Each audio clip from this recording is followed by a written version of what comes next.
할렐루야. 우리 옆에 있는 분들과 손을 이렇게 양손을 흔들면서 얼굴을 보고 인사합시다. 할렐루야. 할렐루야. 예, 저 멀리 있는 분들, 오랜만에 본 분들 계신데요. 큰 손을 크게 높이 들고 멀리 분들 할렐루야. 할렐루야. 반가워요. 네. 더운 이제 무더위가 본격적으로 시작되는 가운데서도 또 장마철 가운데서도 하나님께서 우리를 은혜 안에서 지켜주셔서 이렇게 반가운 얼굴로 여러분과 함께 예배드리는 것을 하나님께 감사를 드립니다. 오늘은 오순절 후 9번째 주일입니다. 자리에서 다 함께 일어나셔서 우리 마음과 뜻과 정성 모아서 하나님께 예배를 드리겠습니다.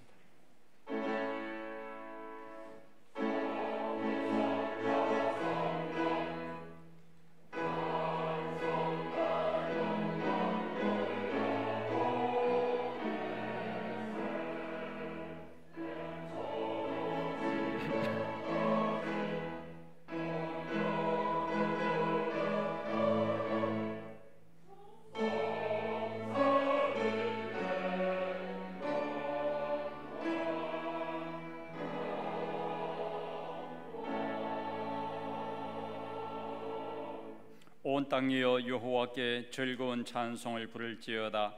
기쁨으로 여호와를 섬기며 노래하면서 그의 앞에 나아갈지어다.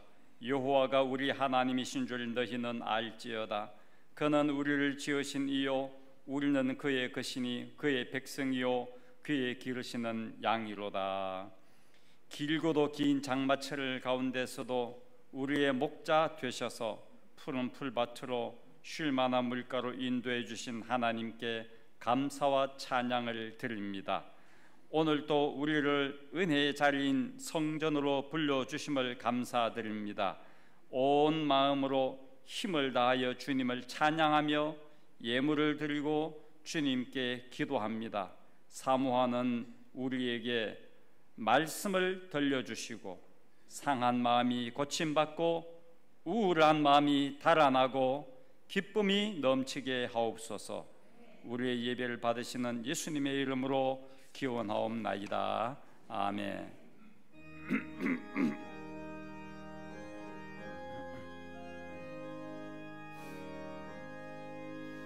만입이 내게 있으면 가입다 가지고 내 구주 주시은 종을 찬송하겠네.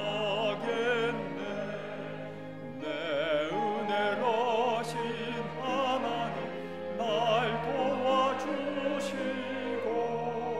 그 크신 영광 날리며 알게 하소서.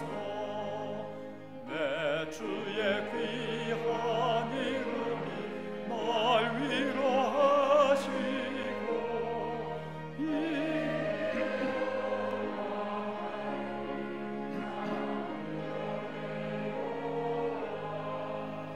내 죄의 관세 깨뜨려 더 결박하시고 이 추한 마음을 비로소 거룩하게 하셨네.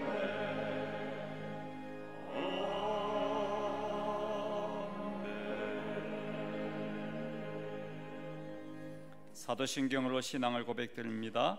나는 전능하신 아버지 하나님 천지의 창조주를 믿습니다. 나는 그의 유일하신 아들 우리 주 예수 그리스도를 믿습니다.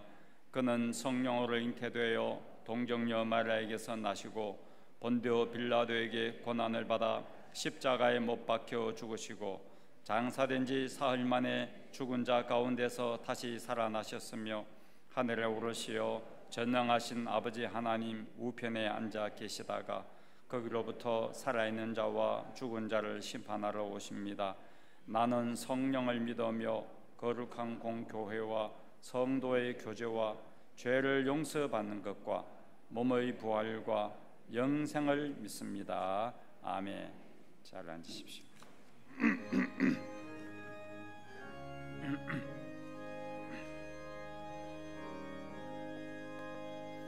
구주의 십자가 보혈로 죄 씻음 받기로 원하네.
우리가 때로는 힘들고 어려워도 우리는 찬송하면서 주님께 더 가까이 나아갑니다.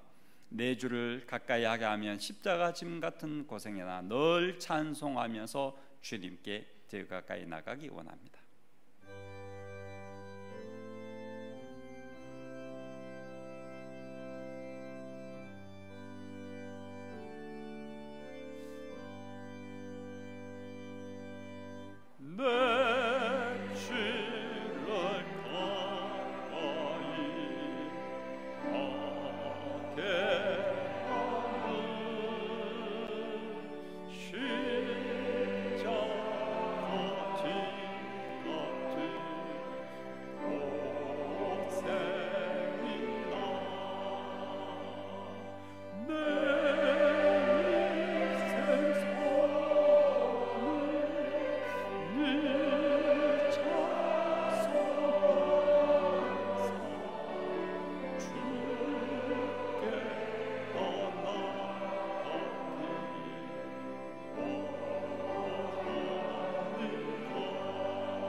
온 세상을 다스리시는 하나님 아버지, 8월에 뜨거운 여름을 허락하셔서 오곡백화가 무르익게 하시니 감사를 드립니다.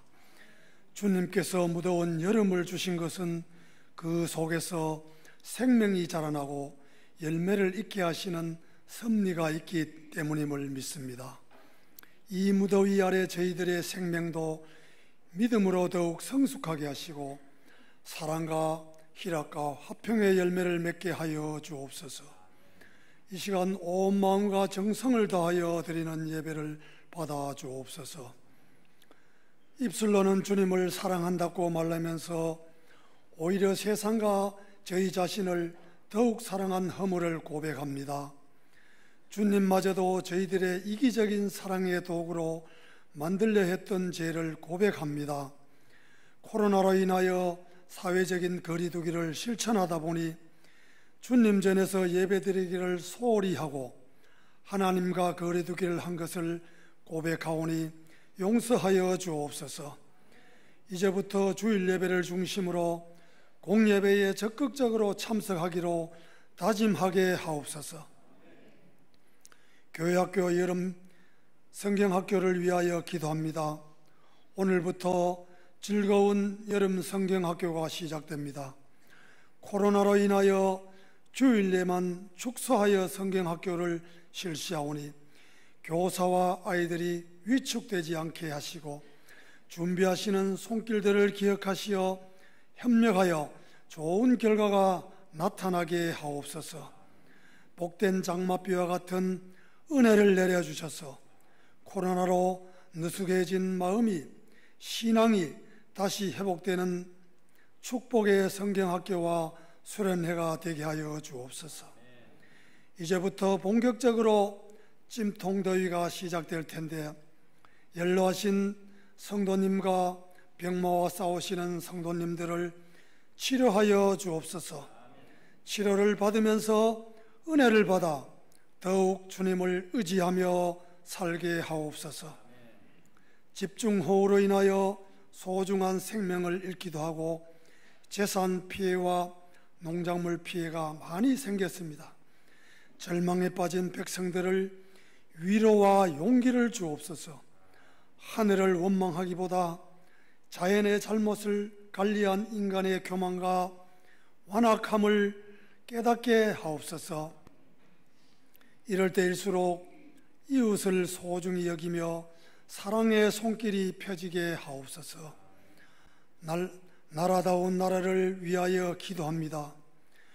이 조그마한 나라가 국론 분열은 극에 달하고 정의는 사라지고 국론 통합이나 협치는 죽어가고 있습니다. 정치 지도자는 신뢰를 상실하고 이승만 박사는 있어도 이승만 대통령은 없습니다. 사법부는 무너지고 있습니다. 이 나라를 불쌍히 여겨주시고 민주적 자주권을 되찾아 인간다운 삶을 살 수 있도록 이 나라를 다시 회복의 은총을 내려주옵소서. 독일 통일의 도화선이 되었던 성 니콜라 교회처럼 800만 기독교인들이 나라와 민족과 포괄적 차별금지 입법 저지를 위하여 지속적으로 기도하게 하옵소서. 이 시간 주님의 말씀을 들고 다니시신 담임 목사님을 기억하여 주옵소서. 영적으로 부담을 안고 말씀을 준비하였사오니 전하시는 말씀이 이 무더위에 나태해진 저희들의 생명에 불을 붙이는 말씀, 내 영혼의 햇빛이 비춰지는 말씀이 되게 하여 주옵소서. 예배를 돕는 손길들 수고가 많아질 때마다 커지는 것은 기쁨이 되게 하여 주옵소서. 가브리엘 찬양을 흠량하여 주옵소서. 이 모든 말씀 예수님 이름으로 간절히 기도드립니다. 아멘.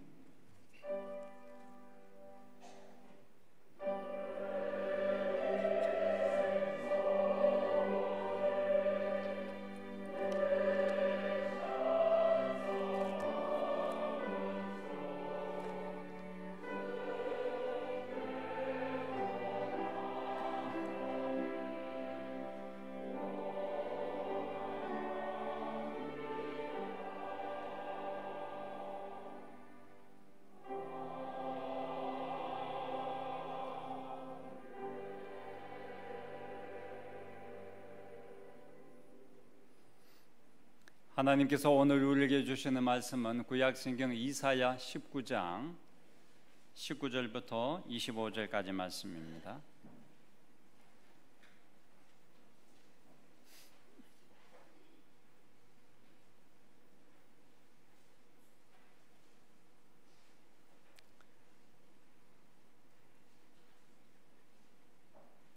제가 말씀을 읽을 때에 우리 모두 하나님의 음성을 들읍시다. 그날에 애굽 땅 중앙에는 여호와를 위하여 제단이 있겠고 그 변경에는 여호와를 위하여 기둥이 있을 것이요 이것이 애굽 땅에서 만군의 여호와를 위하여 징조와 증거가 되리니 이는 그들이 그 압박하는 자들로 말미암아 여호와께 부르짖겠고 여호와께서는 그들에게 한 구원자이자 보호자를 보내사 그들을 건지실 것임이라. 여호와께서 자기를 애굽에 알게 하시리니 그날에 애굽이 여호와를 알고 제물과 예물을 그에게 드리고 경배할 것이요 여호와께 서원하고 그대로 행하리라. 여호와께서 애굽을 치실지라도 치시고는 고치실 것이므로 그들이 여호와께로 돌아올 것이라. 여호와께서 그들의 간구함을 들으시고 그들을 고쳐 주시리라. 그날에 애굽에서 아수르로 통하는 대로가 있어 아수르 사람은 애굽으로 가겠고 애굽 사람은 아수르로 갈 것이며 애굽 사람이 아수르 사람과 함께 경배하리라. 그날에 이스라엘이 애굽 및 아수르와 더불어 셋이 세계 중에 복이 되리니 이는 만군의 여호와께서 복 주시며 이르시되 내 백성 애굽이여 내 손으로 지은 아수르여 나의 기업 이스라엘이여 복이 있을지어다 하실 것입니다. 아멘.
빈손으로 이 땅에 왔지만 사랑하는 가족을 주시고 때마다 일마다 필요한 것에 부족함 없이 채워주신 하나님, 참 좋으신 우리 아버지 하나님께 넘치는 감사로 예물을 드립니다.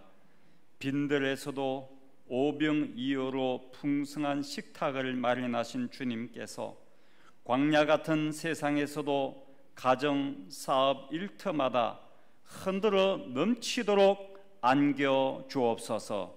예수님의 이름으로 기도드립니다. 아멘.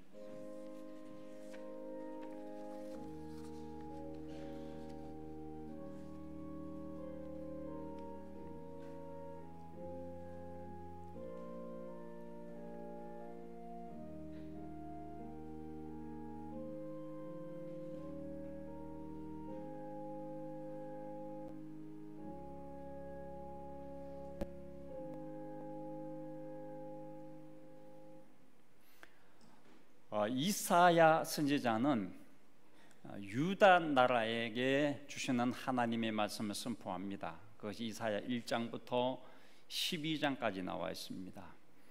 13장부터 이사야 23장까지는 이 유다 주변에 있는 중동의 여러 나라들에 대한 하나님의 심판과 회복의 말씀입니다. 바벨론, 아수르, 애굽, 모압, 두마, 아라비아 이런 나라들에 대해서 하나님께서 말씀을 하셨습니다. 특별히 오늘 19장은 애굽, 요즘 용어로는 이집트죠. 이집트를 심판하시고 하나님은 그 나라를 회복시켜 주신다는 그런 말씀입니다. 본문에서 가장 자주 등장하는 말은 그날에라는 말입니다. 16절, 18절에도 19절, 21절, 23절, 24절 이렇게 6번이나 나옵니다. 이 그날은 하나님께서 이집트를 심판하시고 회복하여 주시는 날입니다. 그날은 하나님이 정하시고 계획하신 날입니다. 이사야서가 기록될 당시만 하더라도 이집트는 수천 년 동안 가장 앞선 문화를 자랑하였고 세계 최고의 군사력과 정치, 사회, 경제 제도를 갖고 있던 나라였습니다. 오랫동안 이집트는 흔들림 없이 국제적으로 영향력을 행사해 왔습니다. 하나님께서 이런 강대국인 이집트에게 이렇게 말씀하십니다. 오늘 본문 앞부분인데 19장 5절에서 8절 말씀입니다. 제가 표준 세번역을 읽어드립니다. 나일강이 마를 것이다. 강바닥이 바싹 마를 것이다. 강에서는 악취가 나며 이집트 시냇물의 물 깊이가 얕아져 마르겠고 파피루스와 갈대도 시들어 버릴 것이다. 나일 강가와 어귀의 풀밭과 강변에 심은 모든 나무가 말라서 바람에 날려 사라지고 말 것이다. 나일강에서 고기를 잡는 어부들이 슬퍼하며 통곡하고 나일강에 낚시를 던지는 모든 낚시꾼과 강에 그물을 치는 사람들이 잡히는 것이 없어서 고달파할 것이다. 나일강은 이집트 문명을 상징합니다. 나일강으로 이집트 나라가 부흥했기 때문이죠. 이 나일강이 마를 것이라는 하나님의 말씀은 이집트가 하나님의 심판을 받는다는 뜻입니다. 그러나 심판이 끝이 아닙니다. 하나님의 심판에 이어서 하나님은 그 무너진 곳에서 다시 이집트를 세우시고 새로운 은혜의 역사를, 구원의 역사를 시작하십니다. 그래서 그날이라는 것은 심판의 날일 뿐 아니라 새로운 시작, 회복의 시작의 날이기도 한 것입니다. 19절 말씀 보면은 그날의 애굽 땅 중앙에는 여호와를 위하여 제단이 있겠고 그 그 변경에는 여호와를 위하여 기둥이 있을 것이다. 이집트의 중심부에 하나님을 예배하는 성전이 세워질 것이다. 국경 지역에는 하나님을 경배하는 기둥이 세워질 것이다. 이런 말씀이죠. 여러분, 우리가 알다시피 이집트는 지금 이사야 선지자가 하나님 말씀을 전하기 수천 년 전부터 태양신 라를 섬겨오던 나라였습니다. 태양신을 섬겨온 나라가 하나님을 경배하는 나라가 된다는 말씀이죠. 예루살렘뿐 아니라 이집트에도 하나님을 경배하는 성전이 그 수도 중심에 세워지고 국경 지역에는 하나님을 경배하는 나라임을 알리는 기둥이 세워진다는 것입니다.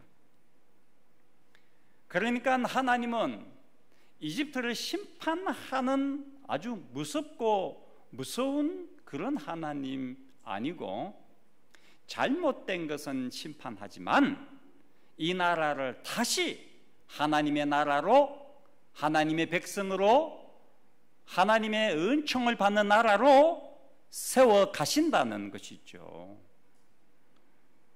하나님은 이렇게 사랑의 하나님이고 은혜의 하나님입니다. 그렇게 오랫동안 하나님을 믿지 않고 우상을 숭배한 나라인데도 하나님은 그 나라를 사랑하신다는 거죠. 21절 말씀 보면은 여호와께서 자기를 애굽에 알게 하시리니 그날에 애굽이 여호와를 알고 제물과 예물을 그에게 드리고 경배할 것이요 여호와께 서원하고 그대로 행하리라. 이집트가 하나님께 예물을 드리고 하나님을 경배한다는 말씀이지 않습니까? 그리고 23절에도 그날에 애굽에서 아수르로 통하는 대로가 있어 아수르 사람은 애굽으로 가겠고 애굽 사람은 압수르로 갈 것이며 애굽 사람과 이 아수르 사람과 함께 경배하리라. 이사야 선지자가 이 말씀을 전할 때에 이 아수르와 이집트는 그 당시에 두 개의 국제 관계에서 가장 큰 강대국이었습니다. 요즘으로 치면 미국과 중국과 같은 두 개의 최강국이었습니다. 그래서 이 두 나라는 서로의 헤게모니 장악을 위한 전쟁을 많이 했어요. 지금 미국과 중국 간의 외교 전쟁, 무역 전쟁을 심하게 하고 있는 것과 똑같다고 생각하면 돼요. 그런데 그날에는 애굽과 이집트와 아수르 사람이 서로 왕래하게 되고 전쟁을 안 하고, 그날에는 이 두 나라 사람들이 같이 하나님을 예배하게 된다. 엄청난 우리의 상상을 초월하는 일, 놀라운 일이 일어날 것이라는 하나님의 말씀입니다. 그날은 이렇듯이 하나님의 계획이 이루어지는 날입니다. 우리가 생각조차 할 수 없는 놀라운 하나님의 은혜의 역사가 일어나는 날입니다. 그날은 평화의 날입니다. 그날은 새로운 세계가 열리는 날입니다. 하나님의 전능하심이 나타나는 날입니다. 하나님이 온 세상을 다스리고 있다는 것을 분명하게 보여주는 날이 그날입니다. 이렇게 하나님을 경배하는 이집트 사람들에게 하나님의 은혜가 임합니다. 20절 보면은 이것이 애굽 땅에서 만군의 여호와를 위하여 징조와 증거가 되리니 이는 그들이 그 압박하는 자들로 말미암아 여호와께 부르짖겠고 여호와께서는 그들에게 한 구원자이자 보호자를 보내사 그들을 건지실 것입니다.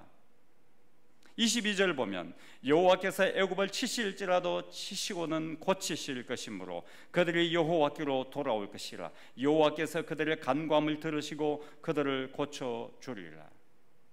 이집트 사람들이 하나님께로 돌아온다는 말씀.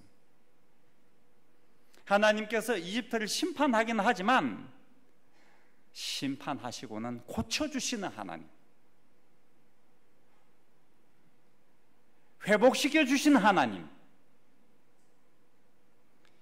그리고 25절을 보면은 이는 만군의 여호와께서 복주시며 이르시되 내 백성 애굽이여.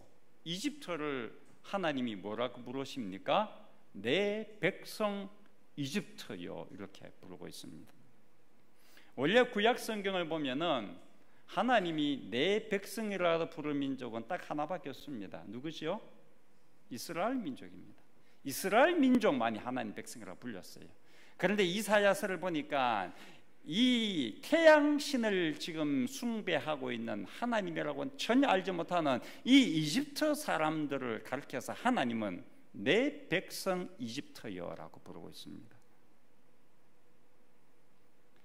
이스라엘을 하나님이 내 백성으로 삼고 사랑하셨듯이 하나님은 지금 태양신을 섬기고 있지만은 이 이집트 사람들을 그렇게 똑같이 사랑하고 계신다는 말씀입니다. 그러니까 우리가 갖고 있는 사랑이 얼마나 편협되고 하나님의 사랑이 얼마나 넓은지, 그래서 우리가 하나님을 알면 알수록 원수들이 점점 줄어들고 차별하는 일이 점점 없어지고 전혀 모르는 사람까지도 사랑하게 되는, 지금은 우리 같은 종교가 아니고 타 종교를 갖고 있는 사람조차도 하나님의 백성이다, 하나님이 그들을 사랑하신다, 그러니까 우리가 타 종교인들을 대하는 자세가 사랑의 마음으로 바뀌게 되는 것, 이게 놀라운 것이지 않습니까? 그래서 우리가 구약 성경을 읽으면 제대로만 이해한다면 하나님의 사랑은 엄청나게 상상할 수 없을 만큼 크고 높고 놀랍고,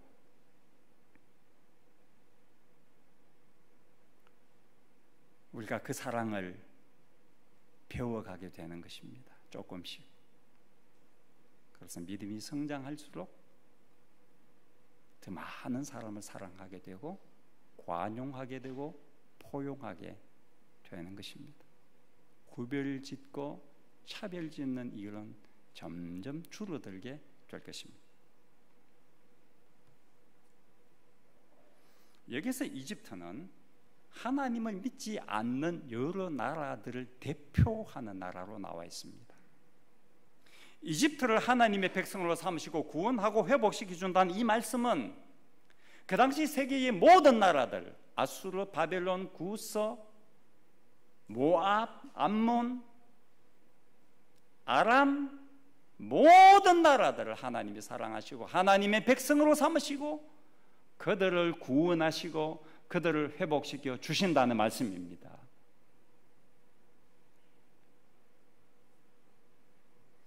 그날이 옵니다. 세상 모든 민족이 하나님께로 나올 날이 옵니다. 세상 모든 나라 사람들이 하나님을 섬기고 예배할 날이 옵니다. 지금 또 선교사들이 그 사역을 하고 있습니다. 여러분의 자녀들이 그 사역을 할 것입니다.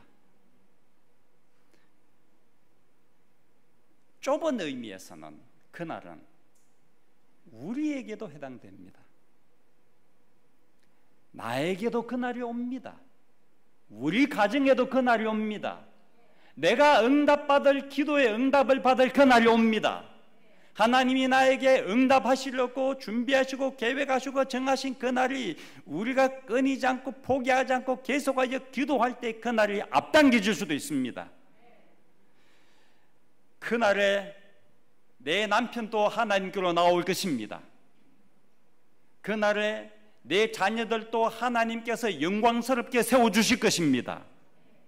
미움이 사랑으로 바뀌는 날, 원망과 불평이 감사로 바뀌고 슬픔이 기쁨으로, 고난이 영광으로 바뀌는 그날이 반드시 옵니다.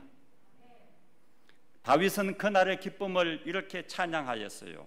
시편 30편 11절입니다. 주께서 나의 슬픔이 변하여 내게 춤이 되게 하시며 나의 베옷을 벗기고 기쁨으로 띠띠우셨나이다. 우리도 다윗처럼 이렇게 기쁨으로 하나님을 찬양할 날이 오게 될 줄을 믿기를 원합니다. 24절 말씀 보면은 그날에 이스라엘이 애굽 및 아수르와 더불어 셋이 세계 중에 복이 되리라. 그날에 이스라엘과 애굽과 이집트와 아수르 이 세 나라가 세계 모든 나라에게 복의 통로가 된다는 말입니다. 그런데 이 번역은 원어 성경에서는 조금은 다릅니다. 원어 성경 히브리어 성경 보면 이렇게 정확한 뜻은 이것입니다. 이스라엘이 이집트와 아수르와 함께 세 번째로 세계 모든 나라에게 복이 될 것이다. 이게 셋 아니고 세 번째 서수입니다. 이게 세 번째. 그러니까 첫 번째는 세계의 가장 큰 복이 된 나라 누구냐면 첫 번째가 이집트예요. 두 번째는 아수르예요. 그 다음에 세 번째가 이스라엘이라는 거예요. 저는 이 말씀을 읽으면서 충격을 받았습니다.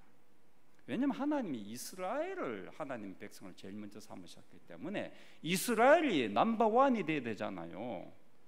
그런데 이스라엘이 넘버3라 세 번째라. 누가 1번이라고요? 태양신을 지금 섬기고 있는 이집트가 1번이다. 세계의 복의 통로가 되는 나라 1번이 이집트다. 2번이 아수르다. 세 번째가 이스라엘이다. 하나님은 우리가 갖고 있는 상식을 때때로는 뒤집어 놓아 버립니다. 우리가 갖고 있는 건전한 생각 그것만 갖고는 하나님을 제대로 이해 못할 때가 너무 많습니다. 그래서 믿음이 필요한 것입니다. 어떻게 예루살렘보다도 이스라엘보다도 이집트가 1번이 될 수 있는가? 우리는 이해 못합니다. 이거. 하나님의 계획이 이렇게 무궁무진한 것입니다. 그래서 우리가 사람을 섣부르게 판단하면 안 됩니다. 지금 저 사람이 예수 잘 믿었고 평생 잘 믿는 법도 없고, 지금 저분이 예수 안 믿는다고 평생 예수 안 믿는 법도 없고, 지금 안 믿어도 어쩌면 나보다도 더 잘 믿을 수도 있다. 앞으로 모른다.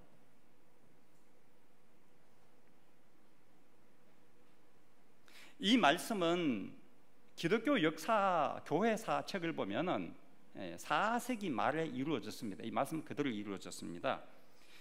기독교 역사를 보면은 4세기 말에 주교가 있는 도시, 주교는 주교가 다스리는 도시, 그러니까 우리 기독교가 왕성한 도시를 말합니다. 기독교가 아주 영향력이 강한 도시를 말합니다. 그 당시 세계에 5개 도시가 있었습니다. 4세기 말, 그러니까 AD 300년경입니다.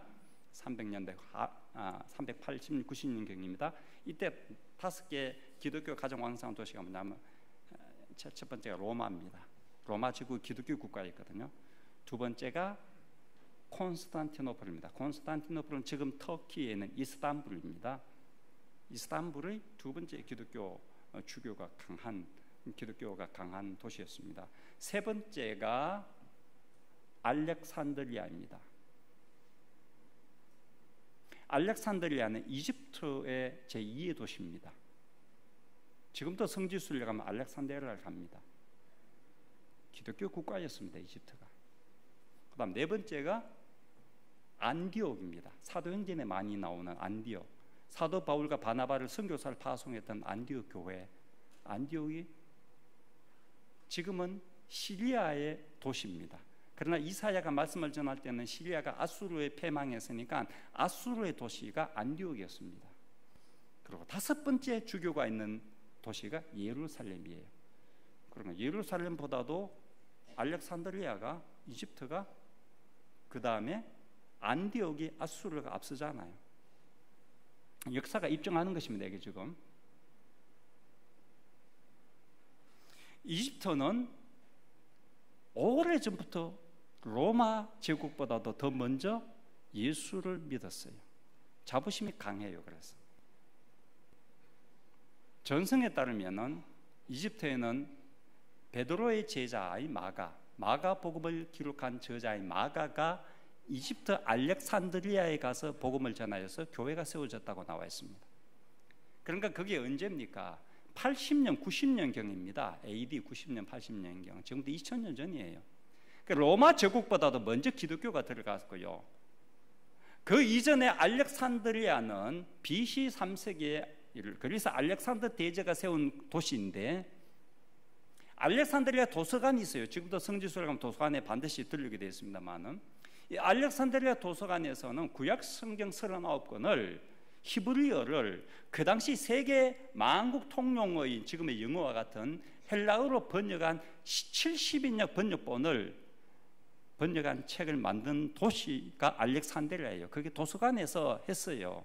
70명의 유대인 학자들이 구약 성경을 히브리어에서 헬라어, 그리스어로 번역을 한 최초의 번역책이에요. 그게 알렉산드리아예요. 얼마나 앞서 있어요? 예루살렘보다 앞선 거예요. 그러니까 훨씬 탁월한 거죠. 알렉산드리아는 위대한 신학자들, 초대교회에 100년, 200년, 300년, 400년, 500년 때에 위대한 성자들이 많이 나와서 삼위일체론을 만든 아타나시우스, 알렉산드리아 사람입니다. 삼위일체론 신학자 만든 신학자가 알렉산드리아 출신이에요. 그게 엄청난 신학자들이 많았어요. 그 당시에 300년, 400년 때 뛰어난 도시였습니다. 그러니 이사야서가 기록될 당시에 애굽은 태양신을 섬기는 나라였지만, 아수르도 그 당시에는 아수르 신을 비롯한 수천 개의 잡신을 섬기는 나라였지만, 4세기 말에 이르러서는 이집트와 알렉산드리아와 아수르의 안디옥이 기독교적인 도시가 완전히 다 되었고, 하나님의 말씀대로 그대로 이루어진 것입니다. 저는 이 말씀을 많이 읽고 또 묵상하고 연구하면서 하나님의 약속은 당장 안 이루어진다고 절대로 낙심하면 안 되겠구나. 하나님의 말씀은 때가 되면 반드시 이루어진다 하는 것을 확신하게 됐어요. 하나님의 약속은 좀 더뎌요. 이루어지는데. 그러나 서서히 하나님은 일을 이루어 가시는 분이에요.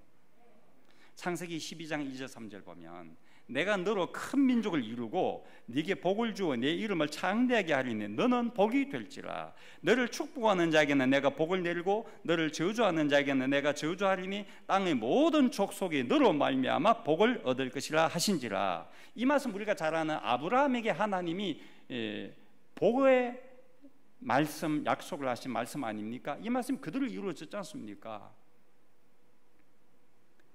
오늘 저는 성경 66권에 기록된 말씀이 여러분을 위한 말씀이고 저를 위한 말씀으로 믿습니다. 하나님이 저에게, 여러분에게 약속하신 복된 말씀입니다. 이 성경에 기록된 모든 복의 말씀이 여러분, 저의 현재까지의 삶에서도 많이 이루어져 왔습니다. 앞으로도 이루어져 가고 있고 이루어질 줄 또한 믿습니다. 내 자녀 손주들까지 계속하여서 이 약속은 이루어져 갈 것입니다. 그러므로 우리가 하나님을 믿되 좁은 시야에서 믿지 말고 멀리 보고 크게 보고 넓게 보고,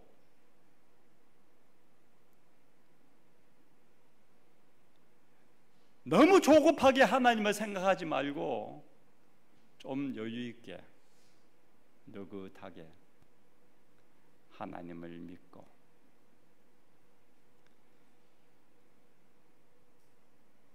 그래서 여러분과 저의 가정에 성경에 약속해 있는 모든 복이 하나하나 이루어져감을 보면서 하나님께 감사하고 찬양하고, 더불어 우리의 믿음도 성숙해가고, 또 내 자녀 손들이 자라는 모습을 보아가면서 이들에게 하나님이 나에게 약속하신, 이 자녀에게 약속하신 축복이 하나하나 이루어져 가는 것을 보면서 하나님께 감사하고 찬양하고 영광 돌리십시다. 저는 확신합니다.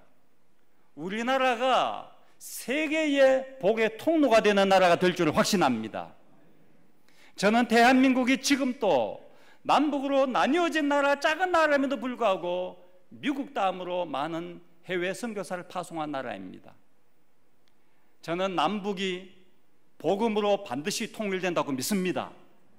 남한과 북한이 평화롭게 하나의 조국이 되도록 하나의 나라, 하나의 민족으로 회복된다고 저는 믿습니다.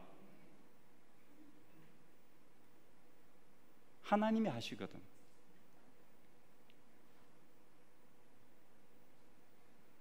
그래서 우리는 기도해야 됩니다. 장로님 기도하셨지만은 독일을 통일한 성 니콜라이라는 동독에 있는 교회가 오랜 기간 수십 년 동안 동독은 공산국가요, 서독은 민주주의 국가요.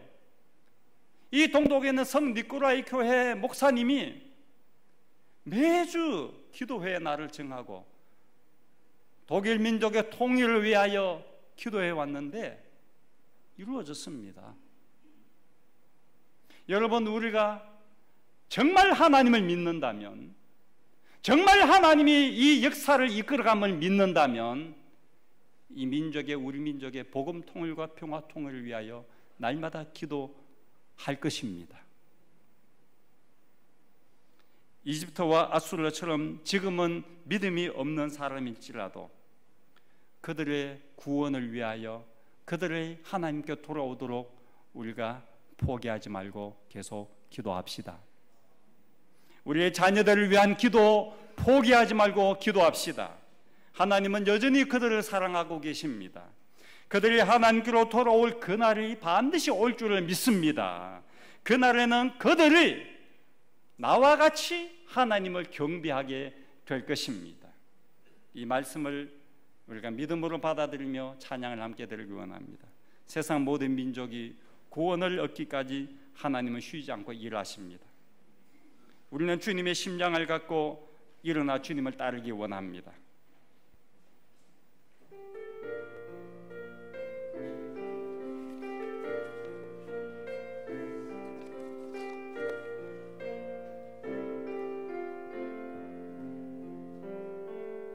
세상 모든 민족의 구원을 얻기까지 쉬지 않으시는 하나님, 주의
다시 한 번 더 보리라 그날에 보리라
하나님의 영광이 마치 지금 물이 바다를 덮는 것 같처럼 온 세상을 가득할 날, 모든 민족이 하나님께 예배할 날이 온다는 말씀을 들었습니다.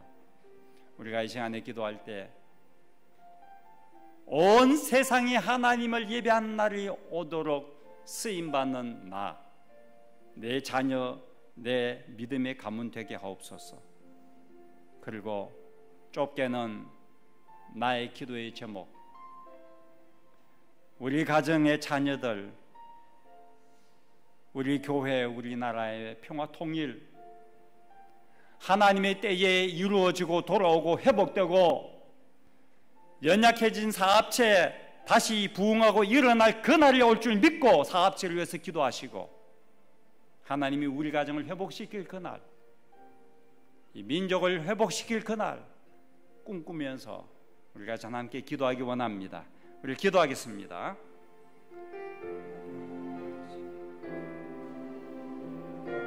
온 세상을 다스리시는 하나님, 온 세계가 하나님을 예배하는 날이 오기를 원합니다.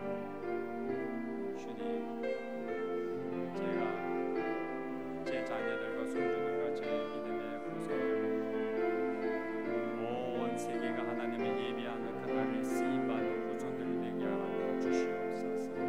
우리 교회가 우리 교회 다음 세대들 온 세상을 하나님께 예배하는 물이 바다 덮음같이 하나님의 영광이 가득한 그날을 위하여 쓰임받는 하나님 앞에 존귀하게 세워지는 우리 다음 세대 우리 교회 되게 하여 주시옵소서. 우리나라 우리 민족이 평화적으로 복음으로 통일되어져서 우리 민족을 통하여 세계를 복음하며 하나님의 놀라운 역사를 일으키는 거룩한 교회로 하나님 앞에 존귀하게 쓰임받게 하여 주시옵소서. 하나님이 기뻐하시고 하나님이 인정하시는 우리 민족 되게 하여 주옵소서. 성도들의 가정마다 기도의 제목 포기하정과 하나님 앞에 끝까지 믿음으로 기도할 때에 하나님의 때에 그 기도가 응답되어지고 이루어지며 특별히 우리의 사업체를 하나님이 부흥케 하시는 그날, 우리 가정을 회복시키는 그날, 하나님 역사일어난 그날을 소망하며 하나님 앞에 끝까지 믿음으로 기도하는 저희들 되도록 하나님 역사하여 주시옵소서.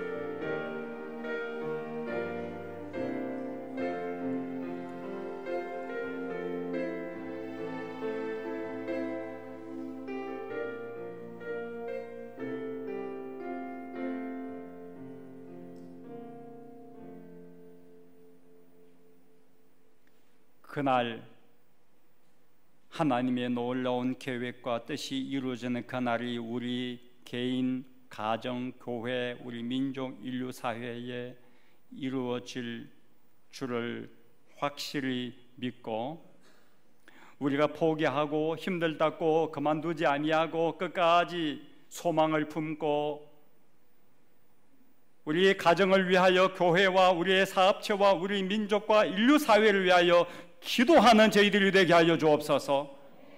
우리의 기도가 하나님의 때를 앞당길 수 있고 하나님의 역사하는 기적의 날이 더 앞당겨 주셨음을 확신하며 지금까지 이루어지지 않았다고 낙망하지 말고 끝까지 믿음을 갖고 소망 가운데 기도함으로 그날 하나님의 영광이 가득한 그날, 하나님의 축복이 나타나는 그날을 바라며 믿음으로 나아가는 저희 모두가 되게 하여 주시옵소서.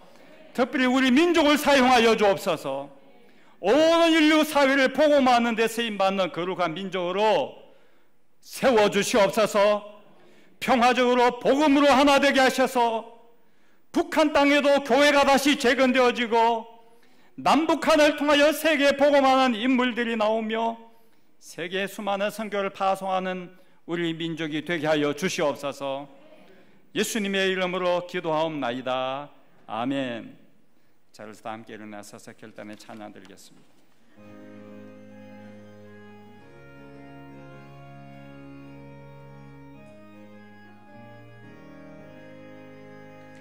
건 죄에 빠진 나를 주 예수 건지사 넓은 품에 다시 품으시는 저 바다보다 깊고 저 하늘보다 높다 그 사랑 영원토록 나 찬송하리라.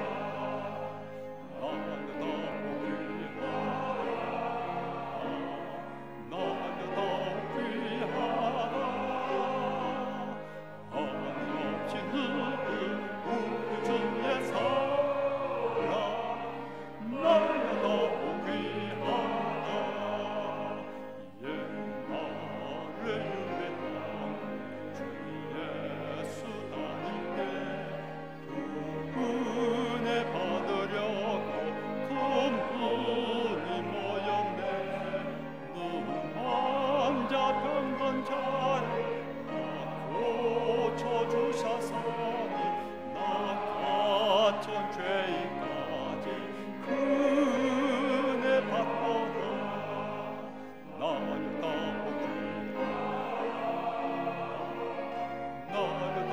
귀하다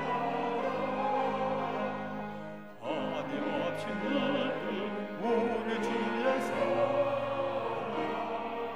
나의 더 귀하다. 주 크신 사랑으로 만 백성 위하여 그 십자가의 고난 다 받으셨으니 거룩게 받은 성도 그 소리 함께 높여 온 천지 울리도록 주 찬송하리라. 나는 더 귀하다 나는 더 귀하다 하님없이 누구 우리 주의 사랑 나의 더 귀하다. 우리 구주 예수 그리스도의 은혜와 하나님 아버지의 사랑과 성령의 위로 교통 함께 하시는 은혜가 그날 하나님의 날 하나님의 은총과 구원과 회복의 날 우리에게 우리 가정 위에 우리 사업체 위에 우리 민족과 인류 사회 위에 올 줄을 믿음으로 기도하며 나아가는 주님의 자녀들에게 이제로부터 영원토록 함께 하시기를 간절히 축원하옵나이다. 아멘.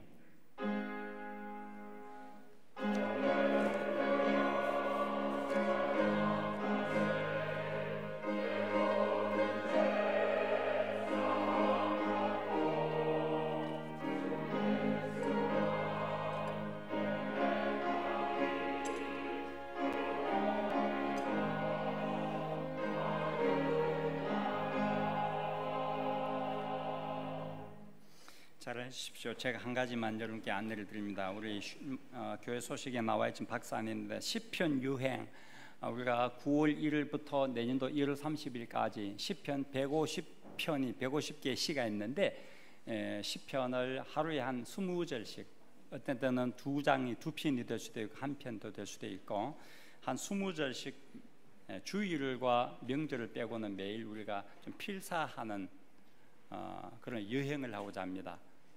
우리 아동부 아이들부터 중고등부 청년들, 우리 장년 모든 성도들이 10편의 말씀을 필사하면서 지금 이 코로나19로 우울한 우리 마음이 이렇게 밝아지고 기쁨이 생기고 하나님의 말씀 가운데 소망을 발견하게 될 것을 기대합니다.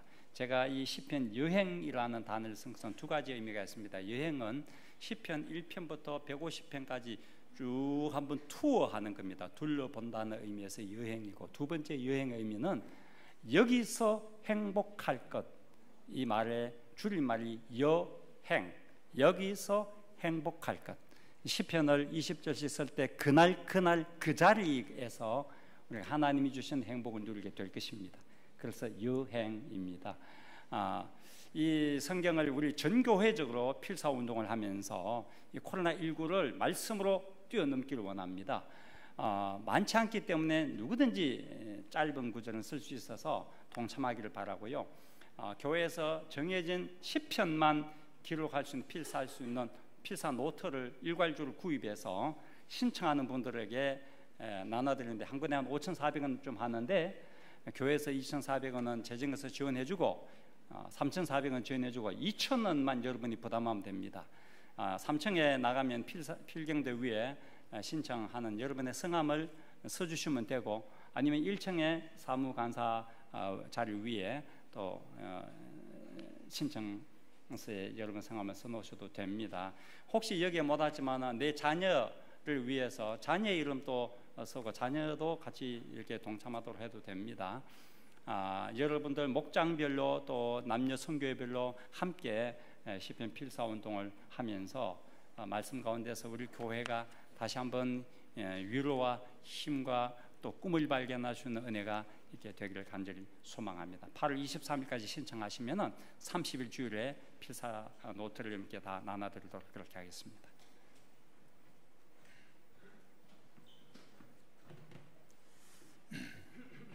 교회 소식을 알립니다. 교회 내 예방 수칙을 잘 준수하시어 예배에 참석해 주시면 감사드립니다. 오늘부터 아동부 여름 성경학교 시작됩니다. 또 다음 주일부터는 유치부 여름 성경학교 시작됩니다. 위에서 기도해 주시고 관심을 가져주시면 감사드리겠습니다. 수요 예배, 금요 성령 집회 기간별 특송 안내를 잘 보시고 회원들이 적극 동참하시어 전도회가 하나님 앞에 은혜 받는 시간 되시기를 바랍니다. 10편 여행 잘 숙지하시고 적극적으로 동참하여 주시면 고맙겠습니다. 회의 및 모임입니다. 소그룹 TF 모임이 오늘 12시 20분 찬양대 연습실에서 모입니다. 교회 소식입니다.